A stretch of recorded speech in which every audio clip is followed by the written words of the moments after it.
आज इस वीडियो में हम स्टार्ट करने जा रहे हैं क्लास 11 का चैप्टर 3 में एक्सरसाइज 3.2 का इंट्रोडक्शन ट्रिग्नोमेट्रिक फंक्शंस, जो चैप्टर का नाम है।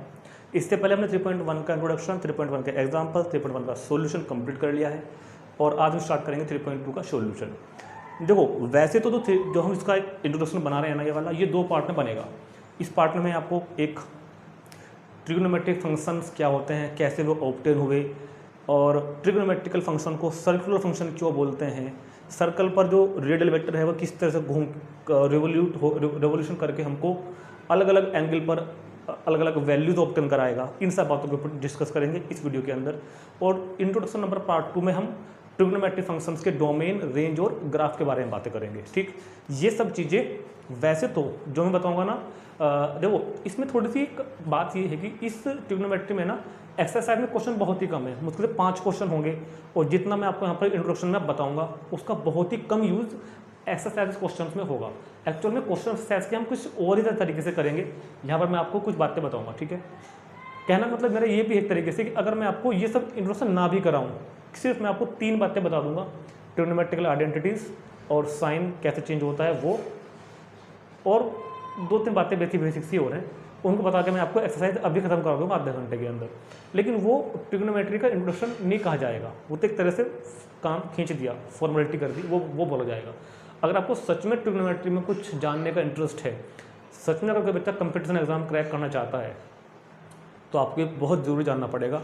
दूसरी बात, अगर ये सब चीज़ें आपने सीखी ना, मतलब ये सब चीज़ें आपने नहीं सीखी, तो भले ही अब आप क्लास 11 में अपना काम चला लो, मगर 12th में एक चैप्टर आएगा इन्वर्स ट्रिग्नोमेट्रिक फंक्शन, वहाँ बिल्कुल नहीं चलेगा। जो बच्चा यहाँ पर इन सब चीज़ों को छोड़ के जाएगा ना 12th में, वो इन्वर्स ट्रिग्नोमेट्रिक फंक्शन चैप्टर बिल्कुल नहीं पढ़ सकता, बिल्कुल। ठीक, इसलिए इन चीज़ों को समझना बहुत ज़रूरी है। ट्रिग्नोमेट्री क्या है, फंक्शन किस तरह से काम करेगा, देखते हैं इधर।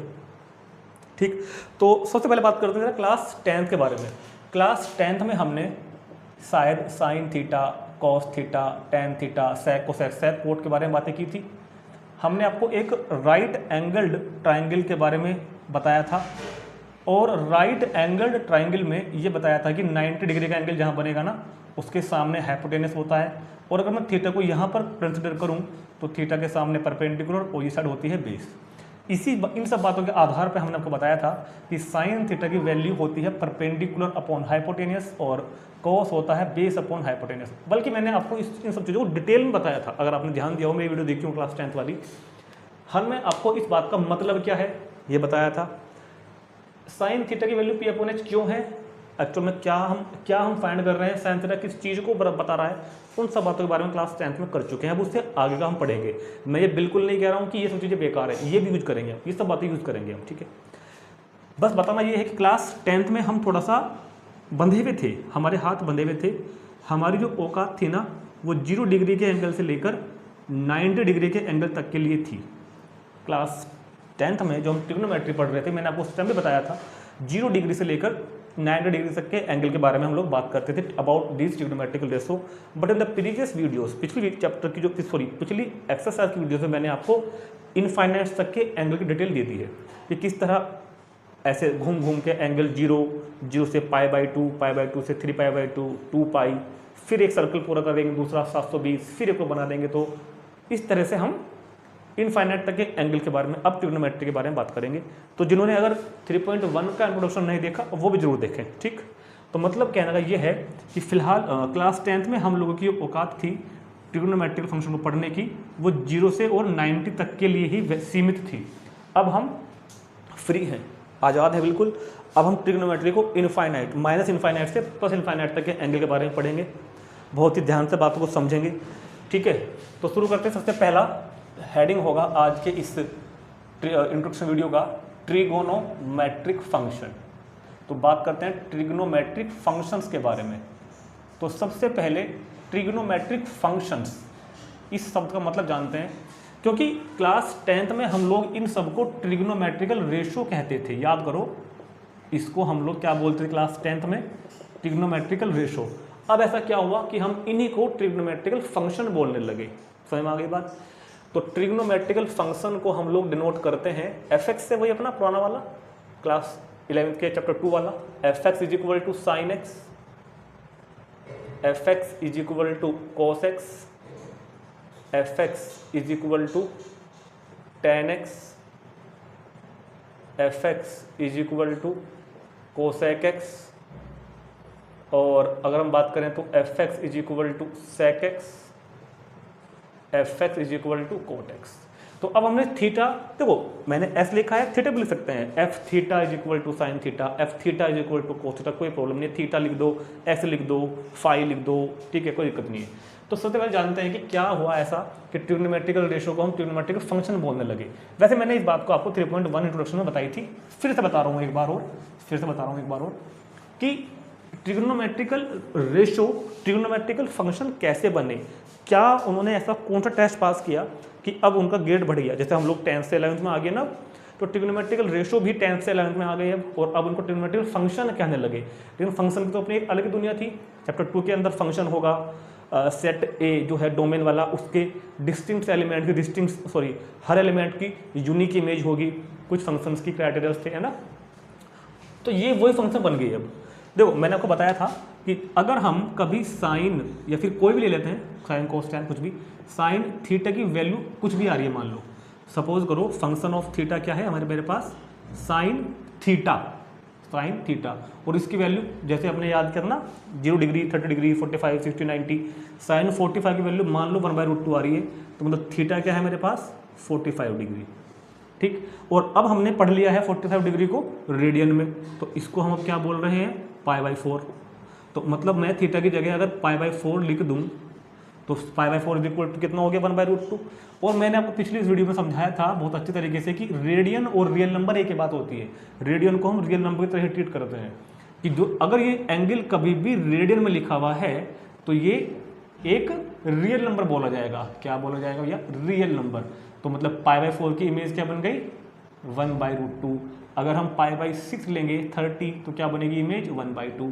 साइन फंक्शन है, फंक्शन कौन है साइन एक्स। तो इस तरह जब हमने एंगल को डिग्री से रेडियन में कन्वर्ट कर दिया अब, ठीक है, और रेडियन क्या माना जाता है यहाँ पर आकर रियल नंबर, ये हम जान चुके हैं पहले। तो इस तरह से ट्रिग्नोमेट्रिक रेशियो ट्रिग्नोमेट्रिक फंक्शन बन गए। और ज़्यादा डिटेल के लिए आप 3.1 की वीडियो देखना, मैंने उसमें बताया हुआ है। तो ये मैंने आपको बताया कि ट्रिग्नोमेट्रिकल फंक्शन कैसे बने। अब हम फंक्शंस को आगे स्टडी करते हैं, ठीक। तो ये सब तो हम पहले बात कर चुके हैं। अब बात करते हैं ट्रिग्नोमेट्रिकल फंक्शन हमें किस तरह से रिवॉल्व होकर वैल्यूज ऑब्टेन कराता है एंगल्स की, ठीक। तो याद रखना ट्रिग्नोमेट्रिकल जो रेशियो है ना, ट्रिग्नोमेट्रिक जो फंक्शन है ना, ट्रिगोनोमेट्रिक, क्या लिखेंगे trigonometric functions also called circular function. Trigonometric function also called circular function,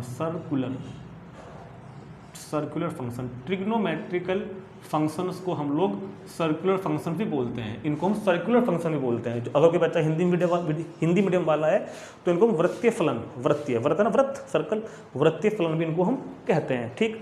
अब बात करते हैं, बहुत ध्यान से चीज़ों को समझना पड़ेगा आपको कि कैसे ये ऑब्टेन हो रहे हैं और कैसे कैसे हमको ये वैल्यूज ऑब्टेन कराएंगे। बहुत ध्यान से देखना है सामने। हम एक यूनिट रेडियस का सर्कल कंसिडर करते हैं। Consider a circle with unit radius, consider a circle of unit radius. देखो यूनिट रेडियस का मतलब होता है 1 रेडियस। यूनिट इसलिए लिखते हैं कि अगर 1 सेंटीमीटर है तो 1 सेंटीमीटर रेडियस, मिलीमीटर है तो मिलीमीटर रेडियस, किलोमीटर है तो 1 किलोमीटर रेडियस, मीटर है तो 1 मीटर रेडियस। तो एक यूनिट रेडियस का हमने एक सर्कल क्या किया, कंसिडर किया। क्या किया हमने? यूनिट रेडियस का सर्कल, ठीक। और ये मेरे पास y एक्सिस है और ये मेरे पास x एक्सिस है। देखो कोऑर्डिनेट ज्योमेट्री का भी मैं यहाँ पर पूरा यूज करूंगा भाई। 9th 10th में जो हमने कोऑर्डिनेट ज्योमेट्री पढ़ी थी उसका भी हम यहाँ पर पूरा यूज करेंगे। तो हमने ओरिजिन को सेंटर मानते हुए फिलहाल क्या किया, ओरिजिन को सेंटर मानते हुए एक सर्कल ड्रॉ किया यूनिट रेडियस का। समझ में आ रही है बात? क्या मेरी बात सभी को समझ में आ रही है? क्या एक सर्कल ड्रॉ किया मैंने यूनिट रेडियस का, ये जो रेडियस है इसकी ये यूनिट है, 1 है, 1 मीटर मिलीमीटर को जो मान सकते हो। ओरिजिन हो गया। बहुत ध्यान समझने चीज़ों को। ये ए पॉइंट कहा मैंने, ये बी पॉइंट कह दिया मैंने आपको, ये सी, ये डी। क्या कोई बच्चा बताएगा कि अगर सर्कल की रेडियस 1 है, देखो मैं अभी बातें समझा रहा हूँ, मैं इनका धीरे धीरे रब करता रहूँगा क्योंकि ये चीज़ मेरे काम की नहीं होगी, ठीक। रेडियस 1 है, ओ से लेके ए तक की डिस्टेंस कितनी है 1, तो इस पॉइंट को हम क्या नाम देंगे 1, और एक्स एक्सिस पर y0 होता है, पता होगा ना 1,0। बात समझ में आ गई, परफेक्ट। सी कितना हो गया -1,0, क्योंकि रेडियस तो 1 है मगर हम नेगेटिव डायरेक्शन में है तो -1,0। ऐसे ही y के लिए y एक्सिस पर x कोऑर्डिनेट 0 होता है और ये कितना हो जाएगा 1, एंड सिमिलरली d कितना हो जाएगा 0 -1। ठीक हो गया। क्योंकि इस फिगर पे मैं बहुत ज़्यादा भीड़ करने वाला हूँ थोड़ी देर में, तो मैं फालतू चीज़ों को यहाँ से हटाना पसंद करूँगा, ठीक, फालतू चीज़ों को। तो फिलहाल मैंने आपको बता दिया, तो मैं यहाँ से ये O A B A है ना, इन चीज़ों को मैं हटा रहा हूँ, पॉइंट्स लिखे दे रहा हूँ क्योंकि इनकी जरूरत पड़ेगी अभी आगे। बात समझ में आ गई। अब हमने क्या किया, अब मैंने क्या किया, बहुत ध्यान सुनना, बहुत ही ध्यान सुनना। यहाँ पर कोई पॉइंट मैंने मान लिया, let any point P on the circle, P कोई पॉइंट सर्कल पर, और इसको मैंने वहाँ मिला दिया, यहाँ से एक परपेंडिकुलर ड्रॉ कर दिया। ठीक है, क्लियर होगी बात। इस पॉइंट को हमने क्या माना था P, इस पॉइंट को हमने माना M। अच्छा, इसको लिख लेते हैं O, और ये परपेंडिकुलर ड्रॉ किया तो कितना हो गया 90। क्या आपके बच्चा बताएगा मेरे को OP कितना है? यस सर, OP 1 है, रेडियस सर्कल की है OP, तो OP इज इक्वल टू कितना हो गया मेरे पास 1 यूनिट, सेंटीमीटर तो लिखेंगे नहीं ना, 1 यूनिट। अब इस ट्राइंगल में PMO में आ जाओ जरा, और क्लास 10 में पहुंचते हैं थोड़ी देर के लिए, क्लास 10 में पहुंचते हैं। PMO में ये 1 है और ये कितना है 90, और ये कितना है 90। मैंने कहा ये एंगल x है, ये एंगल मेरे पास x है, POM, एंगल POM कितना हो गया x। तो जरा इस एंगल के लिए साइन लिखते हैं 1 मिनट के लिए, है ना। Sine x is equal to perpendicular, perpendicular मतलब PM अपॉन हाइपोटेनियस मतलब 1। तो PM की वैल्यू एक तरीके से देखा जाए तो कितनी आ गई साइन x, और जब कोस x लोगे तो कोस x होता है बेस अपॉन हाइपोटेनियस, तो cos x is equal to OM upon OP। तो यहाँ से OM कितना आ गया भैया, OM कितना आ गया कोस x, तो PM कितना हो गया साइन x, OM कितना हो गया कोस x। तो PM कितना आ गया यहाँ पर साइन x, और OM कितना आ गया कोस x। तो जो ये OM है, जो ये OM है, ये तो मेरे पास में कोस x आ गया, यहाँ लिख देता हूँ 1 मिनट के लिए। OM की वैल्यू कितनी आ गई कोस x, और जो ये PM है, ये PM कितना आ गया, सॉरी ये क्या लिख दिया PM कितना आ गया जी साइन x, ये लिख दिया मैंने इसको साइन x। अब क्या कोई पॉइंट P के कोऑर्डिनेट बताएगा क्या? कार्टेशियन प्लेन में किसी पॉइंट की लोकेशन कैसे फाइंड करते हैं? सबसे पहले लिखते हैं x coordinate, distance covered on x axis, जितनी डिस्टेंस हमने x एक्सिस पर कवर्ड करी वो तो होता है x कोऑर्डिनेट यानी कि cos x, कोमा जितनी डिस्टेंस हमने y एक्सिस के अलोंग, समझ में रहे हैं ना, जो डिस्टेंस हमने y एक्सिस के अलोंग तय करी वो कितना हो गया sin x। ठीक, वो कितना हो गया मेरे पास sin x। तो इस तरह मैंने पॉइंट P के कोऑर्डिनेट ऑब्टेन करे। एक यूनिट सर्कल की बात कर रहा हूँ, एक यूनिट सर्कल की बात कर रहा हूँ। तो एक यूनिट सर्कल में मैंने आपको ये दिखाया पहले कि पहले एक यूनिट सर्कल था, उसके चारों मैंने वर्टिसेस लिखे और रेडियस 1 थी, एक पॉइंट P माना मैंने, ठीक है। तो OP कितना हो गया 1, क्योंकि रेडियस थी। क्लास 10 की थोड़ी सी हेल्प ली हमने और उससे हमने cos x sin x find करा।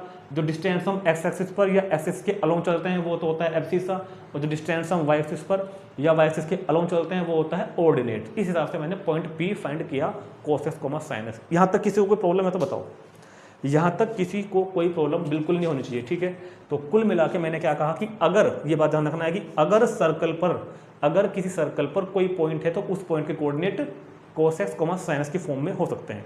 इनको हम यही बोलते हैं parametric coordinate of parametric points on a circle. ठीक, इनको हम क्या भी बोलते हैं पैरामेट्रिक पॉइंट्स ऑन सर्कल, मतलब points on a circle in parametric form. ये हम पढ़ेंगे अभी आगे चल के, कॉनिक सेक्शन में पढ़ेंगे वैसे तो। खैर, तो इतनी बात समझ में आ गई। अब इसका क्या रूल, इसका बात का मतलब क्या है वो समझते हैं थोड़ी देर में। पहले इतना नोट करो, क्योंकि मैं इस फिगर को, देखो होगा क्या, बार बार मैं जो भी चीज़ ऑब्टेन करूंगा ना यहीं से ऑब्टेन करूंगा, ठीक। तो मैं इस फिगर को बार थोड़ा चेंज करता रहूँगा, मगर इतना आप लोग पहले नोट करें कि मैंने फिलहाल सिर्फ क्या नोट करना है कि पॉइंट P कैसे मैंने ऑब्टेन करा, पॉइंट P के कोऑर्डिनेट। अगर हम पॉइंट P के कोऑर्डिनेट की बात करें तो पॉइंट P के कोऑर्डिनेट कितने आ गए cos x, sin x, जहाँ पे x क्या है angle angle to be make the radial vector on the positive direction of x axis की पॉजिटिव डायरेक्शन से रेडियल वेक्टर, इसको बोलते हैं रेडियस वेक्टर। आप फिलहाल वेक्टर ना बोलो, आप बोलो इसको लाइन ऑफ रिवोल्यूशन। ये अभी क्या होगा, ये लाइन रिवोल्व होगी बार बार, इधर जाएगी और ये लाइन रिवोल्व हो के हमको अलग अलग एंगल की मेजरमेंट देगी। अभी दिखाएंगे आपको कैसे देगी, फिलहाल आप इतना नोट करो पहले। तो चलो अब थोड़ा सा चीज़ों को आगे बढ़ाते हैं। उतना अपन नोट कर लिया होगा, इन सब बातों को मैं हटाता हूँ। फिलहाल मैंने आपको पॉइंट ऑप्टेन करा दिया। फिलहाल मैंने आपको अब तक क्या कराया है, सर्कल पर एक पॉइंट ऑप्टेन कराया कि वो किस तरह का होता है। अब क्या होगा, इस ओपी को मैं रिवॉल्व करूंगा बार बार, कभी यहाँ ले जाऊंगा, कभी यहाँ, कभी यहाँ, और फिर आपको कुछ दिखाना चाहता हूँ मैं। सुनो मेरी बात, बहुत ध्यान सुनना। सपोज करो कि ये जो लाइन ओपी है ना, नीला मार्कर कहाँ गया, ये जो लाइन ओपी है, इस ओपी ने यहाँ से क्या एंगल बनाया हुआ है, एक्स बनाया हुआ है। क्या बनाया हुआ है, एक्स। बात समझ में बच्चों की। जब कभी ये लाइन ओपी नीचे को आएगी, ये लाइन ओपी ऐसे नीचे को आएगी और बिल्कुल इस ओ ए, ये ओ ए था थोड़ी देर पहले, इस ओ ए के अलोंग हो जाएगी लाइन। ये ओ ए वहाँ से हट के अब यहाँ आ गई, ये मान लो यहाँ पे नहीं है, थोड़ी देर के मान लो यहाँ पे नहीं है, और ये अब नीचे आ गई। तो इस केस में वो एंगल एस कितना हो गया, इस केस में एंगल कितना हो गया, cos 0 हो गया। भाई अब एंगल कितना हो गया, मैं बता दो सोच के बस। जो फिलहाल थोड़ी देर पहले cos x था, जब ये लाइन यहाँ पे थी तो ये एंगल कितना था, x था। तो हमने क्या लिखा था, पॉइंट P के coordinate cos x, sin x। अब मैंने क्या कहा कि इस लाइन को मैं बिल्कुल एक्स एक्सिस के पैरेलल ले आया, एक्स एक्सिस के पैरेलल बोल रहा हूँ, एक्स एक्सिस के अलोंग ही ले आया, ठीक है। बिल्कुल एक्स एक्सिस पे मैं इस लाइन को फिलहाल, अरे यार, इस लाइन को फिलहाल मैं एक्स एक्सिस पर ही लेकर आ गया। तो क्या होगा, वो जो एंगल एक्स था वो कम होकर क्या बन जाएगा, 0 डिग्री, ठीक। तो वो एंगल क्या बन जाएगा 0 डिग्री। तो जब एक्स था उस टाइम कोऑर्डिनेट क्या थे, cos x, sin x। आपको कोऑर्डिनेट क्या हो जाएंगे, cos 0 डिग्री और sin 0 डिग्री। और लेकिन मैं आपको बता दूं पहले, मैं यहाँ पर अब डिग्री में बात नहीं करूँगा आपसे, हम बात करेंगे रेडियन में। तो 0 डिग्री कहो या रेडियन कहो, 0 तो 0 ही होता है, 0 डिग्री की बात है, रेडियन में भी 0 होता है। तो इस हिसाब से पॉइंट ए के कोऑर्डिनेट क्या बन गए, इस हिसाब से पॉइंट ए के कोऑर्डिनेट क्या बन गए, cos 0, sin 0। जबकि अभी थोड़ी देर पहले पॉइंट ए के कोऑर्डिनेट कार्टेशियन प्लेन की जो मैंने बताया था कि रेडियस 1 थी, तो कितने थे, 1 0। तो क्या हम ये ऑब्जर्व कर सकते हैं क्या यहाँ से थोड़ी देर के लिए कि cos 0 की वैल्यू 1 और sin 0 की वैल्यू 0। ये बात चल रही है अब रेडियन में, मैंने ऊपर इस पर डिग्री नहीं लिखा। तो जब वो रेडियस वेक्टर वहाँ से यहाँ आ गया, बिल्कुल ओ के साथ कोइंसाइड हो गया, तो इस स्थिति में वो एंगल 0 बन गया, cos 0, sin 0। तो ए के कोऑर्डिनेट cos 0 sin 0, या फिर क्या कहो 1 0। तो cos 0 मतलब 1 के इक्वल, sin 0 मतलब 0 के इक्वल। वो जो हमने क्लास 10th में टेबल बनाई थी, वो वैल्यूज यहीं से आई है कि cos 0 की वैल्यू 1 होती है, sin 0 की वैल्यू 0 होती है।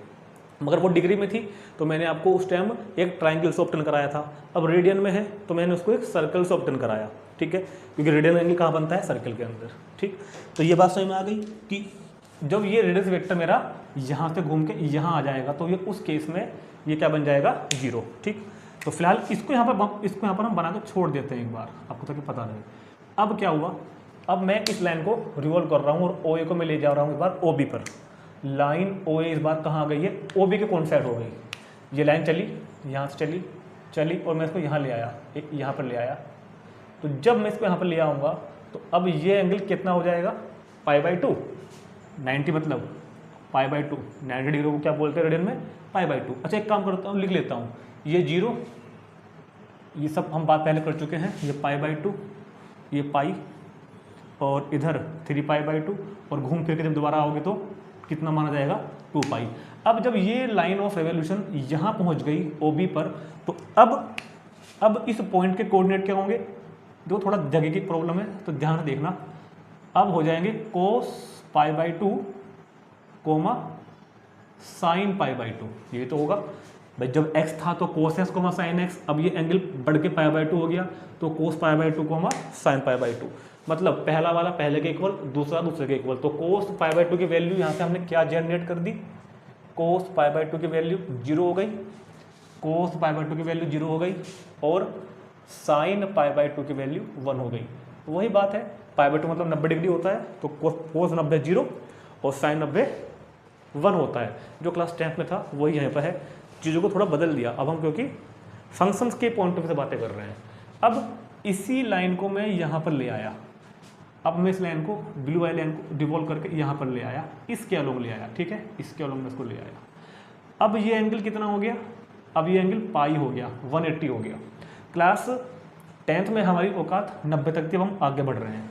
तो जब ये एंगल पाई बना तो इस पॉइंट के कोऑर्डिनेट जो -1 0 लिखे हुए थे, पहले लिखे थे कार्टेशियन प्लेन की हेल्प से, तो रेडियस वेक्टर ने इस एंगल को क्या बना दिया, पाई, क्योंकि पाई पर टर्न कर गया तेरे को। एंगल मिजर में तो यहीं से होगा, इनिशियल लाइन से। अब जब ये लाइन, जो ये ओपी लाइन थी, ये ओपी लाइन अब वहाँ से हटकर कहाँ पे आ गई, ये ओपी लाइन अब वहाँ से हटी और यहाँ पर आ गई, ओ सी के कॉन्साइड हो गई है आकर, तो ये एंगल पाई बन गया। इस केस में अब ये पॉइंट क्या मिलेगा मेरे को, ये पॉइंट मेरे को मिलेगा कोस पाई कोमा साइन पाई, ये मिलेगा ना, कोस पाई कोमा साइन पाई।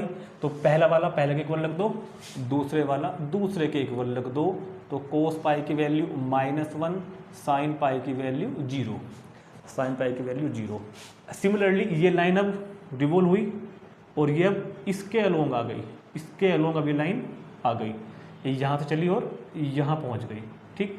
अब ये एंगल कितना हो गया, 3π/2, अब ये एंगल कितना हो गया, 3π/2, मतलब अब ये पॉइंट जो था मेरे पास, ये पॉइंट क्या बोला जाएगा, अब ये पॉइंट बोला जाएगा cos 3π/2 कोमा साइन 3π/2। ये बात सबको समझ में आ रही होगी, मुझे लग रहा है, जो हम कर रहे हैं। अब ये जो ब्लैक लाइन थी ओपी रिवॉल्व होकर यहाँ आ गई, तो पूरा एंगल बन गया cos 3π/2 साइन 3π/2। तो पहला वाला रख दो पहले के इक्वल, मतलब cos 3π/2 इज इक्वल टू कितना हो गया, 0, और साइन 3π/2 की वैल्यू हो कितनी हो जाएगी, -1।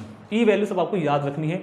अभी मैं इसके एक टेबल भी बनाऊंगा, ठीक है, और क्योंकि 10th क्लास में हमको केवल 90 तक की टेबल याद थी, अब हमको 360 तक की याद करनी है, बल्कि याद तो होगी नहीं, मैं आपको ट्रिक्स बताऊंगा, उससे उसको हम याद रखेंगे। अगर किसी बच्चों को ये पाई वाई में अभी प्रॉब्लम आ रही है, क्योंकि नया नया है, तो आप थोड़ा सा हम समझ सकते हैं कि π/2 मतलब 90 डिग्री, पाई मतलब 180, 3π/2 मीन्स 270 डिग्री। ये हम बात पहले कर चुके हैं 3.1 में। अब यही लाइन ऑफ रिवोल्यूशन यहाँ पर वापस घूम के यहीं पर आ गई, तो अब ये एंगल क्या बोला जाएगा, cos 2π कोमा साइन 2π, साइन 2π। थोड़ा सा जगह का भैया अपना देख लेना है ना, समझ रहे हैं, क्योंकि मैं बोल भी रहा हूँ साथ साथ, साइन 2π, इसको हटाओ यहाँ से। तो ये पूरा जो राउंड था, पूरा एक सर्कल पूरा करके यहाँ पर हम आ गए साइन 2π पर। तो ये cos 2π किसके इक्वल हो गया, 1 के, साइन 2π 0 के, ठीक। तो cos 2π, तो क्या होगा, cos 2π इक्वल टू 0 के हो गया, और साइन 2π जो है वो इक्वल, उल्टा लिख दिया मैंने शायद, cos 2π 1 के इक्वल हो गया और साइन 2π 0 के इक्वल हो गया।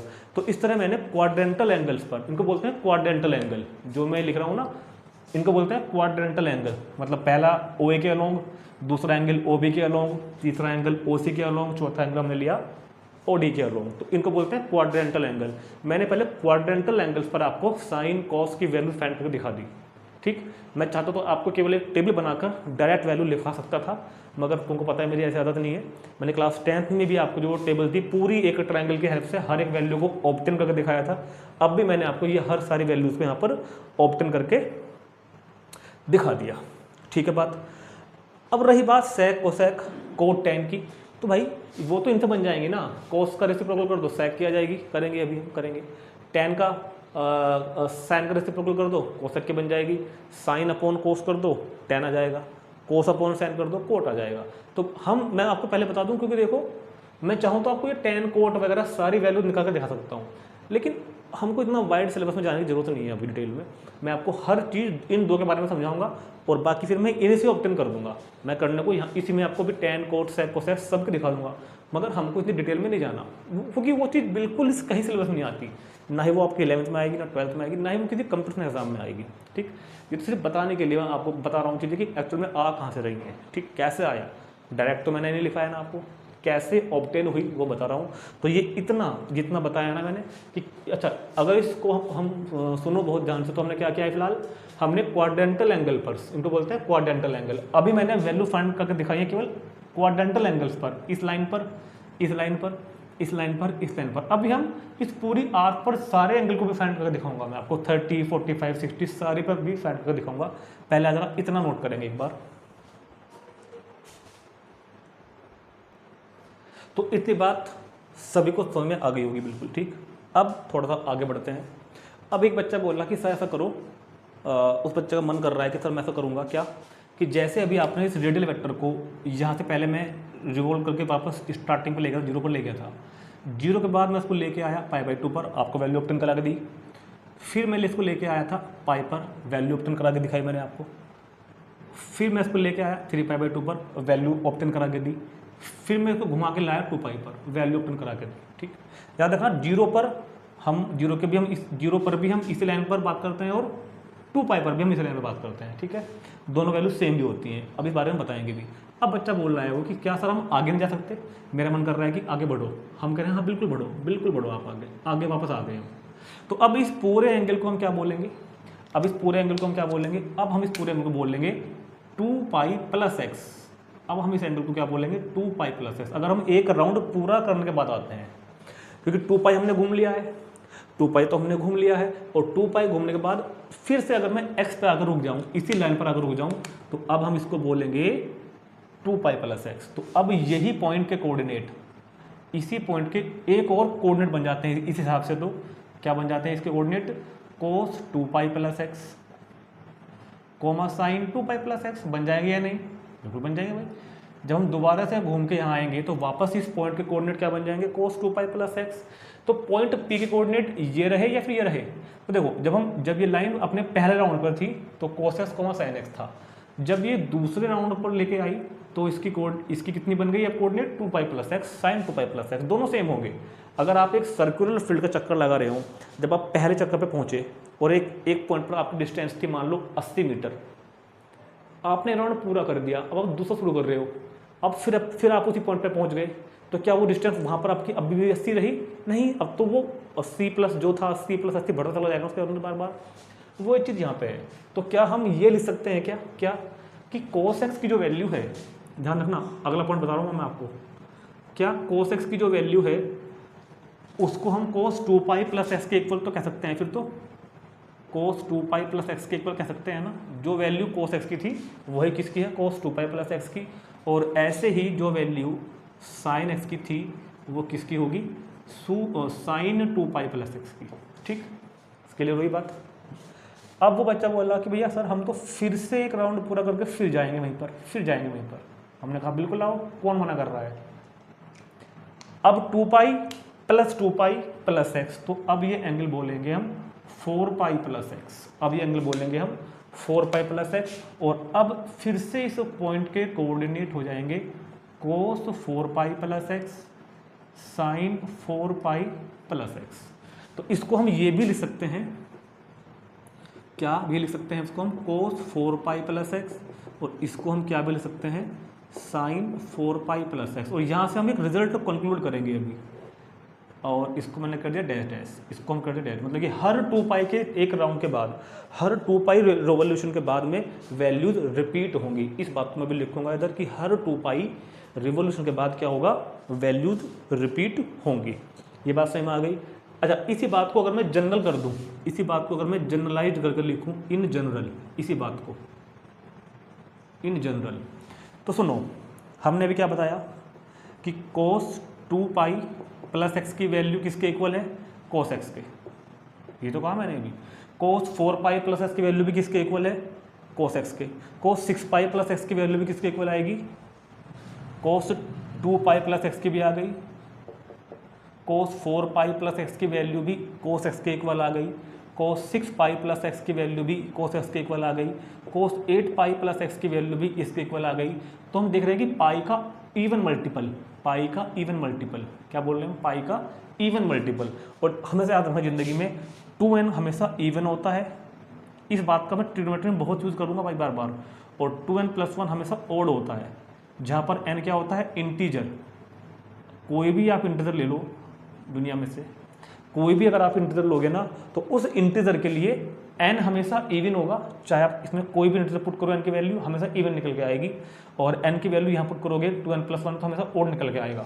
और ये बात मैं बार बार नहीं बताऊंगा, हमेशा याद रखना 2n इवन होता है, 2n + 1 ओड होता है किसी भी इंटीजर के लिए।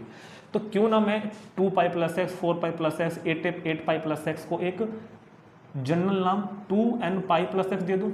2n पाई प्लस एक्स नाम दे दूँ एक। भाई अगर n की वैल्यू 1 हुई, मतलब अगर हमने एक राउंड लगाया तो 2 पाई प्लस एक्स, अगर हमने 2 राउंड लगाए तो n की वैल्यू 2 हो जाएगी तो 4 पाई प्लस एक्स, इस पर करते रहो ना। तो क्यों ना हम इस फॉर्मूले को जनरली cos 2 पाई के बजाय cos 2n pi plus x कर दें। cos 2n pi plus x की वैल्यू cos x, ऐसे ही sin 2n pi plus x की वैल्यू भी sin x, ठीक। और ये केवल इन दोनों के लिए नहीं है, also all rest trigonometric function, मतलब क्या है, अल्फा और रेस्ट ट्रिग्नोमेट्रिक फंक्शन, टीएफ मतलब ट्रिग्नोमेट्रिक फंक्शन, बचे हुए जो बाकी 4 है ना, सेक, कोसेक, टैन, कोट, उनके लिए भी ये फॉर्मूला वैलिड रहेगा, ठीक। उनके लिए भी फॉर्मूला वैलिड रहेगा कि जब कोस के लिए है तो सेक का भी होगा, उल्टा कर दो, साइन का है तो कोसेक का भी होगा, उल्टा कर दो, साइन को कोस से डिवाइड कर दो तो टैन के लिए भी होगा, कोस को साइन से डिवाइड कर दो तो कोट के लिए भी होगा। तो चीज़ें मैं आपको सिर्फ बता रहा हूँ, साइन कोस के लिए होंगी वो सभी के लिए, 6 के 6 के लिए। तो हमेशा याद रखना, किसी भी ट्रिग्नोमेट्रिकल फंक्शन के लिए sign 2n pi plus x हमेशा आपको कोस एक्स की वैल्यू देगा, साइन और कोस 2n pi plus x, cos 2n pi plus x मतलब कि कोस का इवन मल्टीपल पाई में होगा प्लस एक्स कोस एक्स देगा, और साइन का even multiple plus pi plus x आपको हमेशा साइन देगा। एक एग्जाम्पल के तौर पर मैं एक बात अगर आपको यहाँ पर समझाऊँ, कल को क्वेश्चन आने लगे कि sine tan pi plus x की वैल्यू बताओ, तो अगर ये इवन मल्टीपल है, अगर ये जो संख्या है पाई का इवन मल्टीपल है, तो इसकी वैल्यू साइन एक्स ही होगी, इसकी वैल्यू साइन एक्स ही होगी। बात समझ में आ गई? इस तरह हम इन चीज़ों को यूज करेंगे।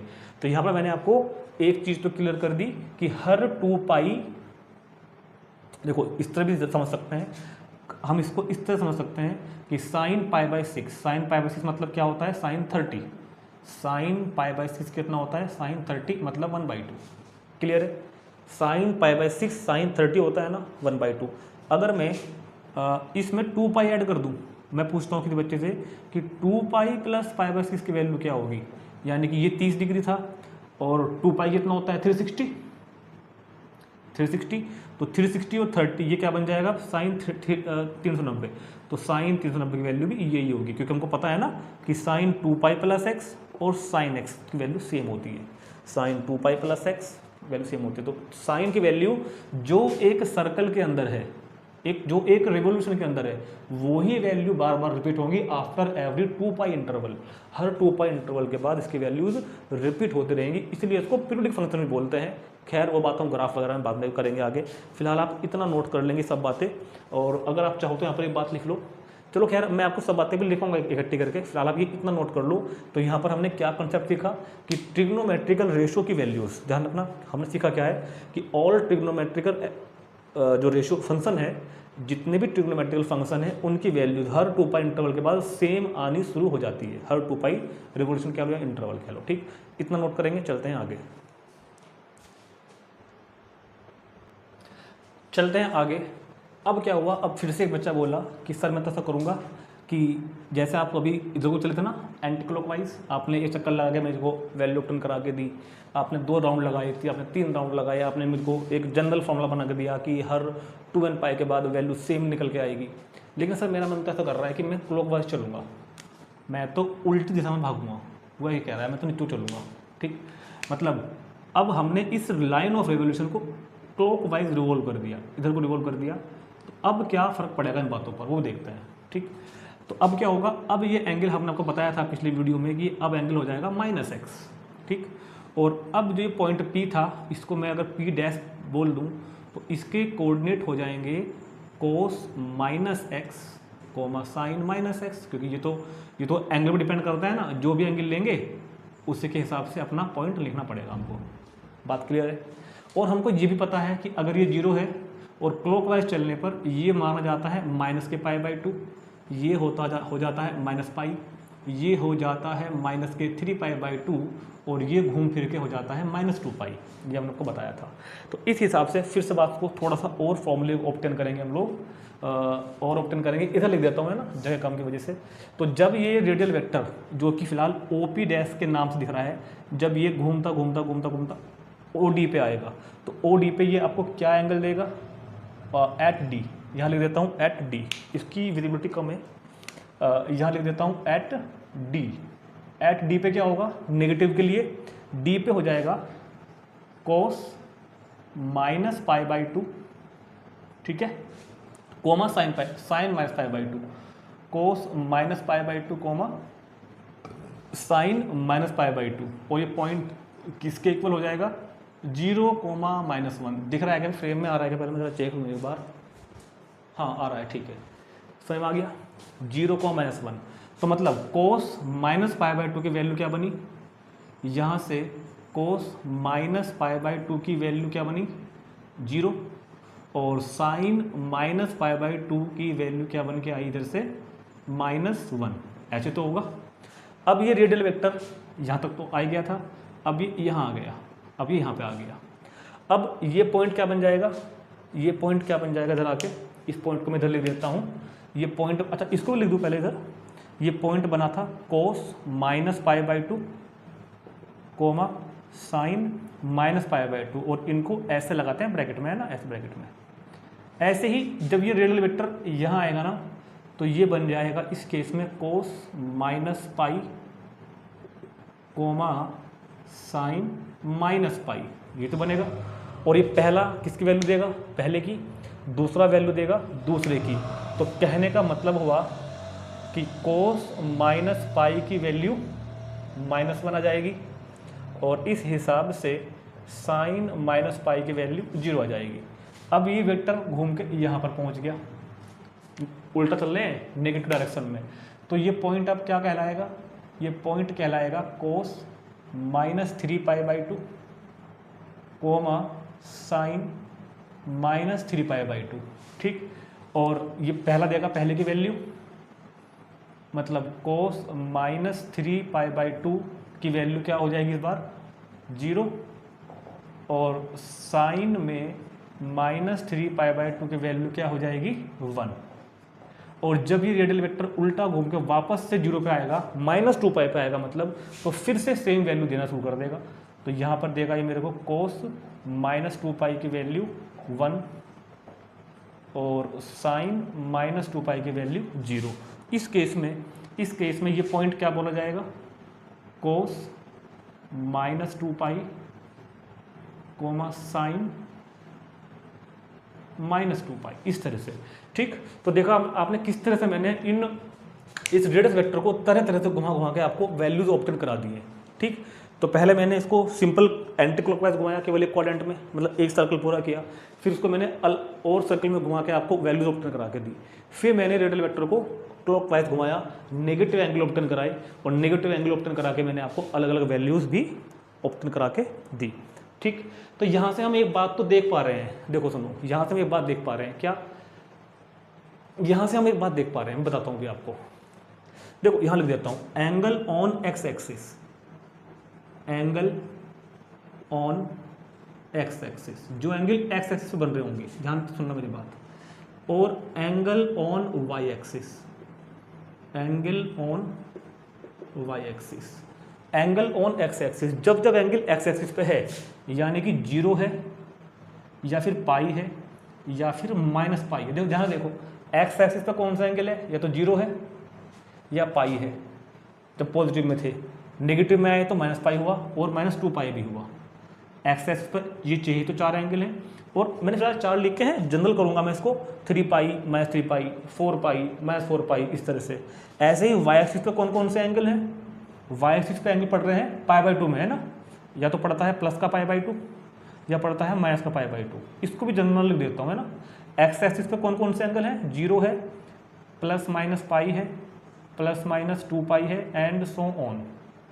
ऐसे ही वाई एक्सिस पे कौन कौन से एंगल हैं, ± π/2 पड़ रहा है, +3 π/2, -3 π/2, एंड सो ऑन। बात समझ में आ रही है क्या कुछ। एक्स एक्सिस वाले एंगल से मेरा क्या मतलब है, 0, पाई, -पाई, 2 पाई, -2 पाई। वाई एक्सिस वाले एंगल से मेरा क्या मतलब है, π/2, -π/2, 3 π/2, -3 π/2। हमने बात ऑब्टेन करी कि जब जब एंगल ये वाला है, पाई और 2 पाई वाला, सुनो, जब जब एंगल 0 है, पाई है, 2 पाई है, ठीक है, ठीक है, और जिनको मैं हाईलाइट कर रहा हूँ, है ना, देखो जो एंगल मैंने लिखे हैं ना, मैंने हाईलाइट किया है, ये सब साइन वाले हैं, साइन साइन साइन, ठीक। इन पर साइन की वैल्यू 0 बन रही है हमेशा, ध्यान से समझना, साइन एक्स यहाँ 0 है। मतलब क्या है कि जो एंगल एक्स एक्सिस के कोइंसाइड हो रहे हैं, 0 हो, पाई हो, 2 पाई हो, 3 पाई हो, उस पर देखो साइन 0 आ रहा है, साइन 0 0, साइन पाई 0, साइन 2 पाई 0, साइन 3 पाई 0 आएगा, साइन 4 पाई 0 आएगा, साइन नेगेटिव में भी 0 आया, साइन नेगेटिव में भी 0 आया। और जो एंगल वाई के एक्सिस के ऊपर पड़ रहे हैं, पाई बाई 2 हो, प्लस माइनस पाई बाई 2 हो, प्लस 3 पाई बाई 2 हो, माइनस 3 पाई बाई 2, उन पर देखो ध्यान से कोस 0 होगा, उन पर कोस 0 होगा, कोस पाई बाई 2 0, कोस 3 पाई बाई 2 0, ठीक है। नेगेटिव में आ जाओ, कोस minus pi by 2 0, cos minus 3 pi by 2 0, ठीक है। तो इन पे हमारा कोस एक्स 0 हो रहा है। अभी हम इन सब बातों को लिखेंगे, तो ये बात समझना बहुत जरूरी है, जो हमको क्वेश्चन करने में बहुत ज़्यादा हेल्प मिलेगी इनकी। क्या कि जब भी एंगल एक्स एक्सिस पे हुआ, पाई मतलब प्लस माइनस पाई हुआ, प्लस माइनस 2 पाई हुआ, प्लस माइनस 3 पाई हुआ, प्लस माइनस 4 पाई हुआ, तब क्या होगा, साइन 0 होगा। और जब एंगल वाई एक्सिस पर होगा, plus minus pi by 2, plus minus 3 pi by 2, plus minus 5 pi by 2, तब हमारा कोस 0 होगा। तो अब हम क्या करते हैं, जितना भी हमने अब तक पढ़ा है ना, इन सब बातों को जनरल करते हैं, लिखते हैं जाएंगे। एक मैं आपको ऑब्जर्वेशन दिखाता हूँ करके, क्योंकि यहाँ तक का एक टॉपिक पूरा हो गया है। अभी मैं आपको एक नई बात लेके चलूँगा। उससे पहले हमने जितना अब तक पढ़ा है उन सब बातों को एक दिन फ्रेम करते हैं, देखते हैं कि हमने क्या पढ़ा है अब तक, ठीक। तो ये ऑब्जर्वेशन है अब तक की, और भी हैं, मैंने 4 लिखी है। Trigonometric ratios becomes trigonometric functions as angles to be considered in radian, that is real numbers। क्या हुआ कि ट्रिग्नोमेट्रिकल रेशियो जो है वो ट्रिग्नोमेट्रिकल फंक्शन बन गए हैं जब से हमने एंगल को रेडियन में कंसिडर किया है। रेडियन मीन्स रियल नंबर, बातें इसके ऊपर हम डिटेल में कर चुके हैं पहले। दूसरा, trigonometric function also called circular function. Circular क्यों है, क्योंकि सारा खेल सर्कल की आर्क पे हो रहा है, तो ट्रिग्नोमेट्रिक फंक्शन को सर्कुलर फंक्शन भी बोलते हैं। फिर हमने ऑब्टेन किया sine 2n pi plus x की वैल्यू साइन एक्स होती है। अगर पाई का इवन मल्टीपल है और प्लस एक्स है तो वैल्यू साइन एक्स हो जाएगी। ऐसे ही कोस 2n पाई प्लस एक्स की वैल्यू भी कोस एक्स हो जाएगी। डैश डैश डैश का मतलब है कि ऑल्सो ऑल ट्रिग्नोमेट्रिकल फंक्शन, कोस, कोसेक, सेक, कोट, टेन के लिए भी ये रिजल्ट 2 रहेंगे, ठीक है। इस बात को हमने ऐसे लिख दिया कि आफ्टर एवरी 2 पाई रोटेशन, जो वो रिवॉल्विंग लाइन है ना, उसके हर 2 पाई रोटेशन के बाद वैल्यू विल स्टार्ट रिपीटिंग। इन बातों को हम फील भी करेंगे और इसको हम समझ और अच्छे समझेंगे जब हम क्वेश्चंस करेंगे इसके ऊपर एक्सरसाइज के। चौथा रिजल्ट, और बहुत इंपॉर्टेंट रिजल्ट बता रहा हूँ, कि साइन एक्स की वैल्यू 0 होती है कब कब, जब हमारा एंगल एक्स एक्सिस के अलोंग होगा। फोर एंगल एक्स जो है, ये जो एंगल एक्स है ना, 4 angle x on X axis, अगर ये एंगल एक्स एक्सिस पर है मतलब या तो 0 है, या प्लस माइनस पाई है, या प्लस माइनस 2 पाई है। सिंपल अगर बोल लें, अगर ये एंगल हमारा, अगर मैं इस बात को आपको जनरलाइज कराकर लिख दूं, तो अगर एक्स एन पाई है, देखो एन पाई में सब बातें आ गई, और यहाँ पे एन क्या है, N belongs to Z, N integer है, तो तब साइन एन पाई 0 होता है। ये बात आपको ध्यान रखनी है, क्वेश्चन करने में बहुत हेल्प मिलेगी। क्या कि अगर एक्स एन पाई है, जहाँ पे एन बिलोंग करता है जेड से, इंटीजर से, चाहे 0 हो, +1 -1 -1 +2 -2, तो साइन 1 पाई, साइन 2 पाई, साइन 3 पाई, साइन 4 पाई, नेगेटिव में ले लो, साइन माइनस पाई, साइन -2 पाई, साइन -3 पाई, साइन -4 पाई, तो वैल्यू 0 आती है हमेशा। साइन n पाई जब एंगल एक्स एक्सिस के कॉन्साइड हो जाएगा, चाहे वो पॉजिटिव में हो चाहे नेगेटिव में है, हमने दिखाया आप छोटे पेज पीछे पहले आपको, तो वैल्यू 0 देगा आपको साइन। कोस में क्या होता है, cos X is equal to 0 for angle X, cos X भी 0 होता है उस एंगल एक्स के लिए जो वाई एक्सिस के कोइंसाइड होगा, ±π/2 हो, ±3π/2 हो, ±5π/2 हो। और इसी बात को हम जनरल में लिखते हैं, x is equal to odd multiple of π/2। अगर x क्या है, π/2 का ओड मल्टीपल है, π/2 का ओड मल्टीपल, और π/2 के ओड मल्टीपल को मैथमेटिकली ऐसे लिखते हैं 12 + 1 π/2, क्योंकि 12 + 1 π/2 always odd for all n belongs to Z. जितने भी n रियल नंबर में होंगे ना, उसके लिए ये वैल्यू हमेशा ओड होती है। तो कोस 2n + 1 π/2, तो जब भी कभी आपको कोस में π/2 का मल्टीपल ओड मिले तो तुरंत आंख बंद करके वैल्यू 0 लिख देना। कल को आ जाए कोस 11 π/2 की वैल्यू बताओ 0, π/2 का ओड मल्टीपल कल को क्वेश्चन आ जाए cos 17 π/2 बताओ, 0, π/2 का ओड मल्टीपल, सिंपल सी बात है। कल को क्वेश्चन आ जाए sin 50 पाई की वैल्यू बताओ, 0, because this is sin n pi, simple. इस तरह से हम इन बातों को यूज करेंगे, रटवाया कुछ नहीं है, सब कुछ समझाया है। लेकिन फिर भी एक राय दूंगा कि आप इन चीज़ों को रटें भी। मैं कहूँ कोई क्वेश्चन करने के लिए हम बार बार वो स्ट्रगल ड्रॉ नहीं करेंगे ना, रटना ही पड़ेगा आपको। लेकिन मैंने विद रीज़न बताया सारी बातें आपको। अभी मैं आपको ट्रिग्नोमेट्री की एक टेबल बनवाता हूँ जो हमने क्लास 10th में 90 तक पढ़ी थी, उसको थोड़ा बड़ी करते हैं अभी, ठीक। इसको नोट करेंगे पहले। तो अब बात करते हैं इस टेबल के ऊपर। क्लास 10th में हमको ये याद थी डिग्री में, और केवल 90 तक याद थी। मैंने 3 और ऐड कर दिए, और याद करनी पड़ेगी रेडियन में। ये बात ध्यान रखना, हर एंगल को याद कर लो कि कितना डिग्री को कितना रेडियन बोलते हैं पाई में मतलब। फिर भी फिलहाल आपको याद नहीं होगा तो मैं आपकी हेल्प के लिए बता रहा हूँ कि 0 मतलब 0 डिग्री, π/6 मतलब 30 डिग्री, π/4 मतलब अपना पुराना वाला 45 डिग्री, π/3 मतलब sin 60, π/2 मीन्स 90, पाई मतलब 180, 3 π/2 270, 2 पाई 360। वैसे जितना जितना यूज़ करेंगे उतना उतना याद होता रहेगा हमको, ठीक। तो ट्रिक वगैरह वो हिंदुस्तान पाकिस्तान हरा भरा था, वो सब बातें 10th में चली गई, याद करने की ट्रिक्स थी, हमने बताई भी थी। फिलहाल देखते हैं कैसे फिल करते हैं। आपको साइन याद होना चाहिए केवल, sin 0 0, sin 30 1/2, sin 45 1/√2, sin 60 √3/2, sin π/2 1। पहले इतनी पूरी कर लेता हूँ 10th वाली। अब कोस के लिए इसको ही इधर से उठा कर लिख दो, 1 √3/2, 1/√2, 1/2 0। tan कैसे आएगा, साइन को कोस से डिवाइड करके, 0 को डिवाइड करो 1 से 0, इसको डिवाइड करो तो 1/√3, इनको डिवाइड करो तो 1, इसको इससे डिवाइड करो √3। और जब 1/0 करते हैं, 1/0 कितना होता है, नॉट डिफाइन। 1/0 मतलब नॉट डिफाइन यानी कि इनफाइनाइट। एक्चुअल में इनफाइनाइट का मतलब होता है not define real number. Infinite का मतलब क्या, इसका मतलब नॉट डिफाइन नहीं होता, इसका मतलब तो इनफाइनाइट ही होता है। और इनफाइनाइट का मतलब क्या होता है, नॉट डिफाइन रियल नंबर, वो रियल नंबर जो डिफाइन नहीं है, इसलिए बोलते हैं इसको नॉट डिफाइन। कोसेक का मतलब साइन का उल्टा कर दो, नॉट डिफाइन। अब तो मैंने नॉट डिफाइन लिख दिया तो नॉट डिफाइन ही लिख देता हूँ मैं ना। 1/2 का 2, 1/√2 का √3/2 का 2/√3 और 1 का 1। सेक करो कोस का 1, और ये हो जाएगा 2/√3, 1/√2 का √2, 1/2 का 2, 0 का नॉट, अरे यार 0 का नॉट डिफाइन। कोट के लिए tan का कर दो नॉट डिफाइन, 1/√3 का √3, 1 का 1, √3 का 1/√3, नॉट डिफाइन का 0। इतना तो हमको पहले भी याद था। अब जरा आगे चलते हैं। देखो मैं दो लिखूँगा खाली साइन कोस की, बाकी तो उससे उपटन करते हैं। और हमने आपको आज बताया था थोड़ी देर पहले कि साइन की वैल्यू n पाई पर 0 है। n पाई मतलब चाहे 0 पाई हो, 1 पाई हो, 2 पाई हो, 3 पाई हो।